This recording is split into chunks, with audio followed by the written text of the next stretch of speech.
தொலைக்காட்சியின் பிரதான செய்திகள். முதலில் தலைப்புச் செய்திகள். யாழ்ப்பாணத்தில் ஊடகவியலாளரின் வீட்டின் மீது நள்ளிரவில் தாக்குதல். சட்டவிரோத கடற்றொழில் ஆதரவாக செயற்படும் ஸ்ரீலங்கா கடற்படை. கல்விசாரா ஊழியர்களின் போராட்டம். லட்சக்கணக்கில் பாதிப்புக்குள்ளான மாணவர்கள். பாதாள அறையில் அடைக்கப்பட்டிருந்த சிறுமி மீட்பு. கனடாவில் துப்பாக்கிச் சூடு, காவல்துறை விசாரணை. தொடர்பான விரிவான செய்திகள்.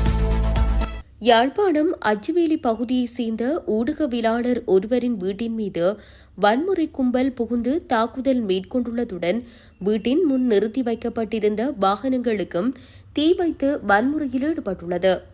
அச்சுவேலி பத்துமேனி காளிகோவில் பகுதியில் உள்ள ஊடகவியலாளர் தம்பித்துறை பிரதீபனின் வீட்டினுள் வியாழக்கிழமை அதிகாலை 12:15 மணியளவில் 2 மோட்டார் சைக்கிள்களில் வந்த 5 அடங்கிய வன்முறை கும்பல் கோரிய ஆயுதங்களுடன் அத்துமீறி நுழைந்து தாக்குதலை மேற்கொண்டுள்ளது.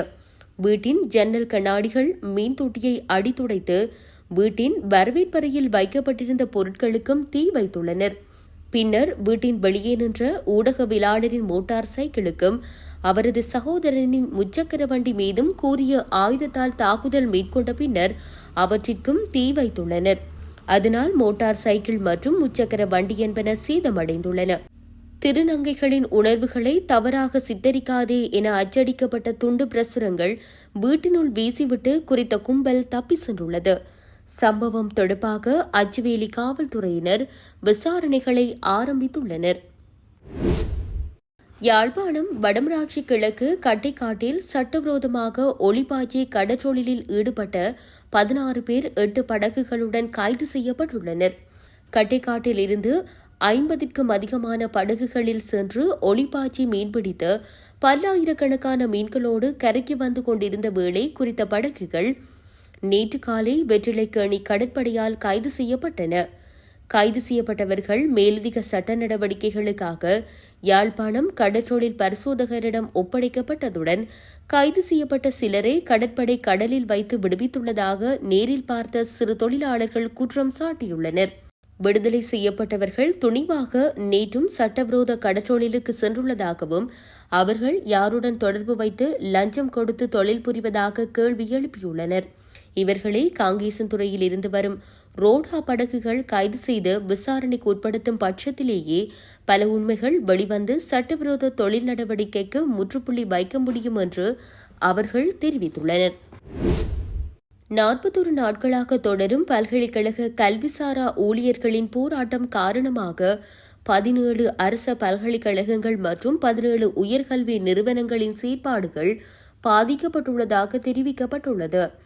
அத்தோடு நாட்டின் பல்கலைக்கழக கட்டமைப்பில் உள்ளக மற்றும் வெளிவாரியாக கல்வி கற்கும் சுமார் 2 லட்சம் மாணவர்கள் நெருக்கடியை எதிர்நோக்கியுள்ளதாக குறிப்பிடப்பட்டுள்ளது.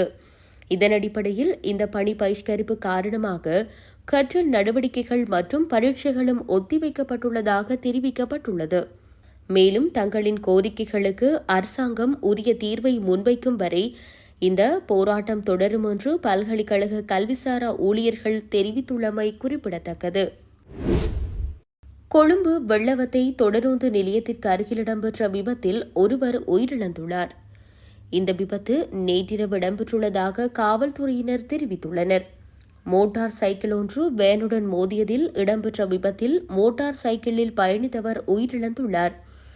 இந்நிலையில் விபத்து தொடர்பான மேலதிக விசாரணைகளை காவல்துறையினர் மேற்கொண்டு வருகின்றனர். மொனராகலை புத்தள பகுதியில் கடத்தி செல்லப்பட்ட 14 வயதான சிறுமியொருவரை பாதாள அறையொன்றில் மறைத்து வைத்திருந்த நிலையில் காவல்துறையினர் மீட்டுள்ளனர். புத்தள ஹட்டுகஹல்லே பகுதியில் உள்ள வீடொன்றிற்கு கடந்த 9ஆம் திகதி வருகை தந்த 3 இளைஞர்கள் சிறுமியின் தந்தை மீது தாக்குதல் நடாத்தி சிறுமியை கடத்தி சென்றிருந்த நிலையில் நேற்று சிறுமி மீட்கப்பட்டுள்ளார். சிறுமியை காதலிப்பதாக கூறும் 20 வயதான இளைஞன் சிறுமியை கடத்தி சென்றுள்ளதாக காவல்துறையினர் தெரிவித்துள்ளனர். இந்த சம்பவம் தொடர்பில் சிறுமியின் தந்தை காவல் நிலையத்தில் முறைப்பாடு செய்த நிலையில் சம்பவத்துடன் தொடர்புடையதாக கூறப்படும் பிரதான சந்தேக நபர் கைது செய்யப்பட்டுள்ளதுடன் சந்தேக நபரை எதிர்வரும் 24ஆம் திகதி வரை விளக்கமறியலில் வைக்குமாறு வெள்ளவாய நீதவான் உத்தரவு பிறப்பித்துள்ளார். இதையடுத்து முந்தல பகுதியிலுள்ள பிரதான சந்தேக நபரின் உறவினர் ஒருவரின் வீட்டில் நிலத்திற்கு கீழ் அமைக்கப்பட்டிருந்த ஒரு பாதாள அறையில் மறைத்து வைக்கப்பட்டிருந்த நிலையில் காவல்துறையினர் சிறுமியை மீட்டுள்ளனர். 5 அடி உயரமும் 6 அடி அகலமும் கொண்ட இந்த அறை சிறுமியை மறைத்து வைக்கும் நோக்கில் 1 மாதத்திற்கு முன்பே நிர்மாணிக்கப்பட்டுள்ளமை கண்டறியப்பட்டுள்ளது. சிறுமி வைத்தியசாலையில் அனுமதிக்கப்பட்டுள்ளதுடன் சம்பவம் தொடர்பான மேலதிக விசாரணைகளை முந்தல காவல்துறையினர் மேற்கொண்டு வருகின்றனர். கனடாவின் மார்க்கம் பகுதியில் துப்பாக்கி சூட்டு சம்பவம் ஒன்று பதிவாகியுள்ளது. அதிகாலை வேளையில் மார்க்கம் குடியிருப்பு தொகுதியொன்றில் இவ்வாறு துப்பாக்கி சூடு நடாத்தப்பட்டுள்ளது. வீட்டின் மீது துப்பாக்கி சூடு நடத்தப்பட்டுள்ளதாக காவல்துறையினர் தெரிவிக்கின்றனர். துப்பாக்கிச் சூடு இடம்பெற்ற வீட்டிற்கு எதிரிலுள்ள பாதையில் வெற்றி தோட்டாக்களை காவல்துறையினர் மீட்டுள்ளனர். துப்பாக்கிச் சூடு நடத்தப்பட்ட சந்தர்ப்பத்தில் வாகனம் ஒன்று சம்பவத்தில் நின்றதாகவும் துப்பாக்கிச் சூடு இடம்பெற்ற சந்தர்ப்பத்தில் வீட்டில் சிலர் இருந்தனர் எனவும் தெரிவிக்கப்படுகின்றது.